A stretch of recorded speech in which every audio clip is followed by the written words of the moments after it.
최근 6월이 시작되자마자 G7 국가 중 캐나다가 최초로 금리 인하를 단행했습니다.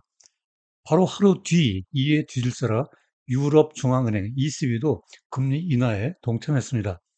주요국의 중앙은행은 2022년부터 40년 만에 인플레이션에 대처하기 위해 역대급의 강도 높은 금리 인상 정책을 펼쳐왔었죠. 그러나 캐나다와 ECB를 필두로 긴축에서 완화로 돌아서는 피벗의 문을 열어가면서 본격적인 글로벌 금리 인하 시대가 도래하고 있습니다.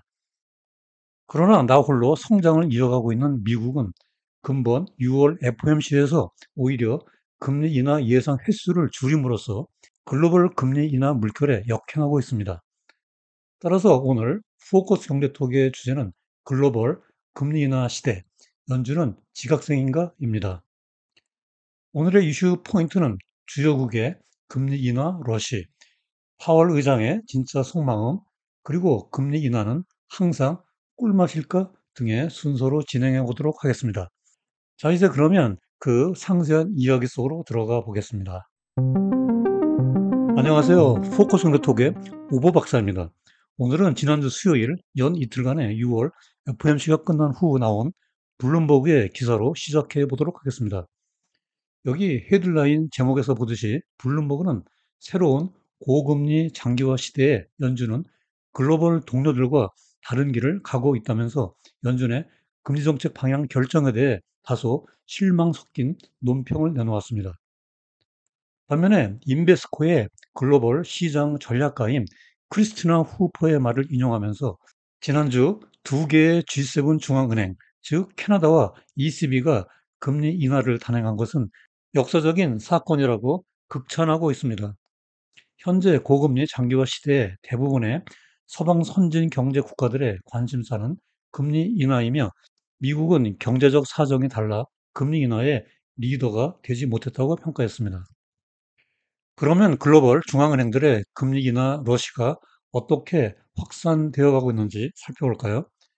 여기 세계 지도에서 노란색 동그라미로 표시된 나라들이 세계 10대 통화국, 즉 통화 빅10에 속하는 국가들인데요. 여기서 10대 통화국에는 세계에서 가장 활발하게 거래되는 통화를 발행하는 국가들을 지칭합니다.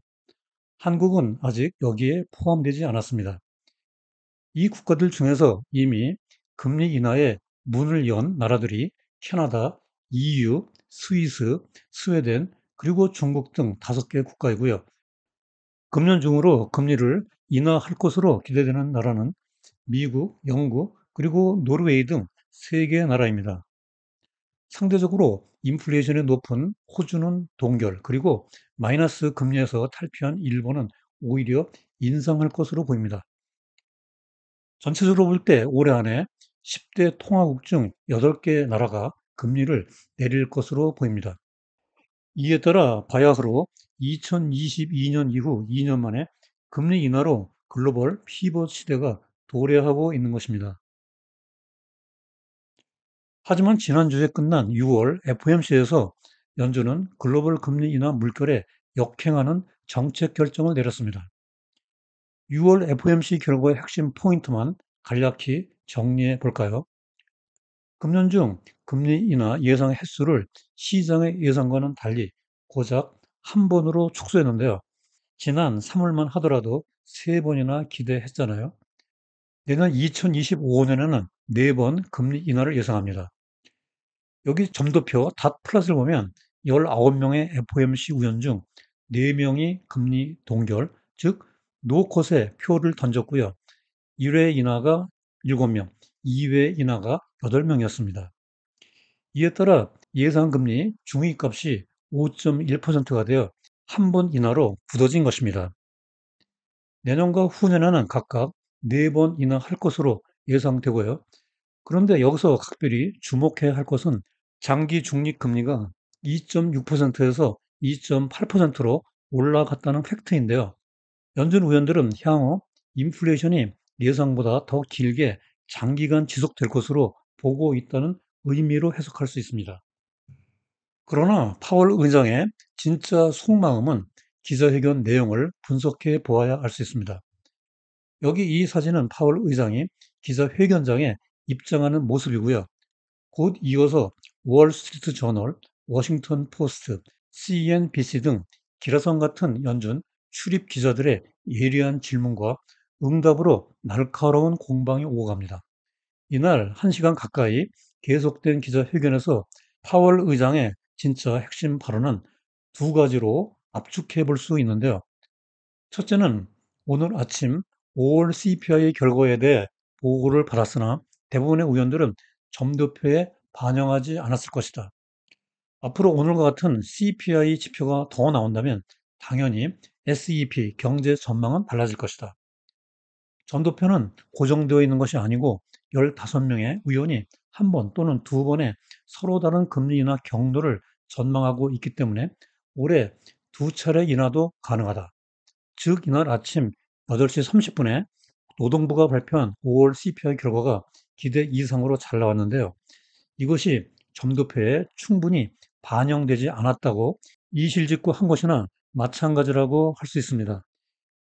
이에 따라 이 답변은 점도표에는 금리 인하 횟수가 한 번으로 찍혔지만 앞으로 인플레이션 데이터가 잘 나오면 2회도 가능하다는 의미입니다. 둘째로 장기 중립 금리는 이론적인 개념으로 직접 관찰할 수 없다. 경제학적으로 매우 중요한 개념이지만 단기적으로 적정 통화 정책을 결정하는 데는 활용되지 않는다. 의원들이 장기 중립 금리를 점진적으로 상향 조정하고 있는데 이것은 정책 금리가 팬데믹 이전의 낮은 수준으로 되돌아갈 가능성이 낮다고 생각하고 있기 때문인 것으로 보인다. 즉 일부 이코노미스트들과 연준 의원들, 특히 닐 카시칼이 시카고 연은 총재와 같은 매파 의원들이 중립금리가 상승하여 제약적 금리를 높게 유지해야 한다는 주장에 대해 파월 의장이 일정한 선을 그은 것으로 풀이할 수 있습니다. 따라서 중립금리 상승으로 정책금리의 골대를 움직여 놓아야 하는 우려는 적어도 파월 의장의 견해로는 하지 않아도 될 것 같습니다. 더군다나 노동부가 5월 CPI 결과 발표 직후 전 세인트 루이스 연은의 제임스 블러드 총재가 등판했습니다. 그는 한때 FOMC 위원 중 최강의 매파로 불렸었죠. 5월 CPI는 전월 대비 헤드라인이 0%로 둔화되었고요. 근원 기준으로도 전월에 0.3%에서 0.2%로 꺾였습니다. 이러한 CPI 결과는 지난 1분기 동안의 물가 상승세에 대한 우려를 한 방에 잠재우는 듯 했습니다. 이에 대해 블러드는 이것은 흠결 없이 완벽한 디스인플레이션이다. 연준은 신뢰성 있게 그리고 신속한 정책 대응으로 기업들이 가격 책정, 즉 프라이싱을 비교적 빨리 바꿀 수 있게 했다면서 연준의 통화 정책을 극찬했습니다. 블러드와 같은 매파 중에 매파의 입에서 이와 같은 환호성이 터져 나올 줄은 아무도 미처 몰랐을 것입니다.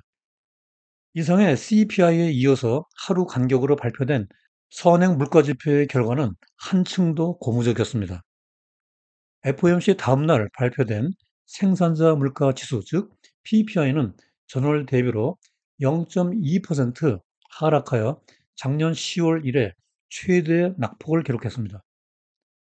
또 다음날 발표된 수입 물가 지수도 시장의 예상을 뒤엎고 전월의 0.9%에서 무려 마이너스 0.4%로 급락했습니다. CPI에 이어 줄줄이 발표된 PPI와 수입 물가 지수가 큰 폭으로 하락함으로써 앞에서 블러드 전 총재가 말한 완벽한 디스인플레이션에 대한 시장의 기대가 한층 더 높아지게 되었습니다. 뿐만 아니라 금요일에 발표된 미시간대의 소비자 심리 지수가 65.6으로 3개월 연속 하락했습니다. 이것은 7개월 이래 최저치인데요. 과거 80년대 이후 6번의 경기 침체 시작 때보다도 낮은 수준이었습니다.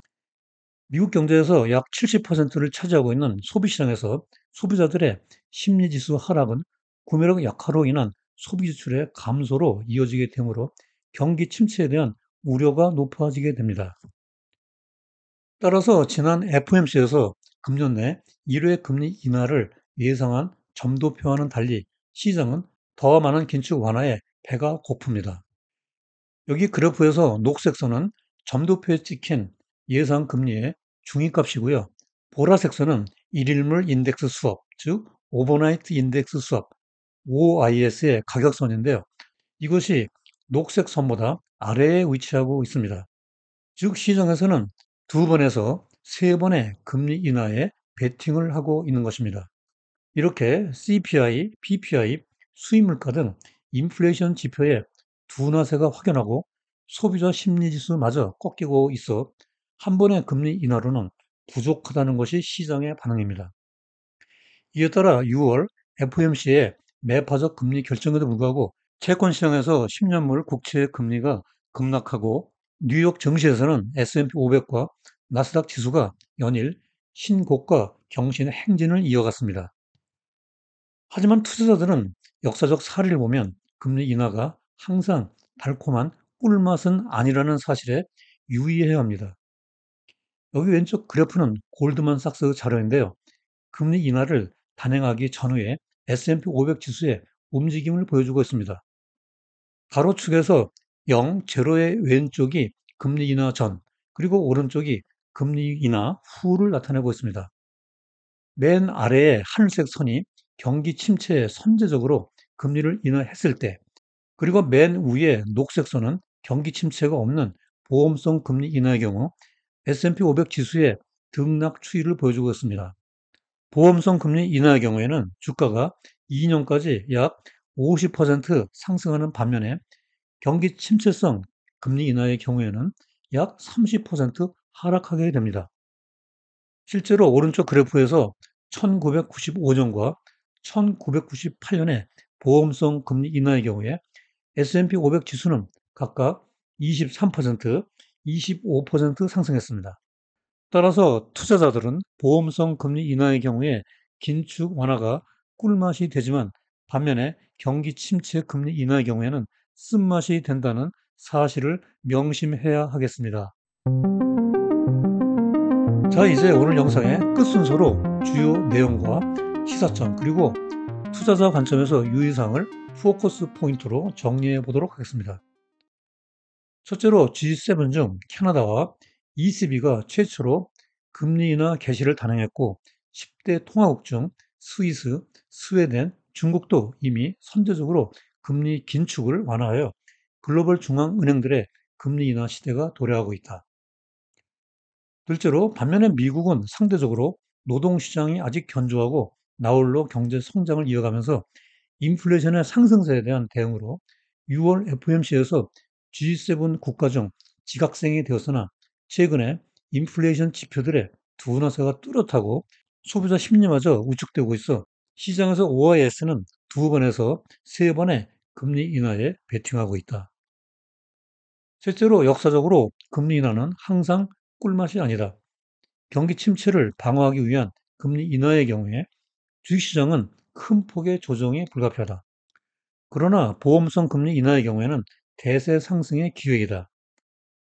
따라서 금리 인하에는 우연과 기회가 공존하므로 사례별 교훈에 따라 공포와 탐욕에 휘둘리지 않는 균형 잡힌 자세로 투자에 임하는 전략이 바람직하다고 정리할 수 있겠습니다.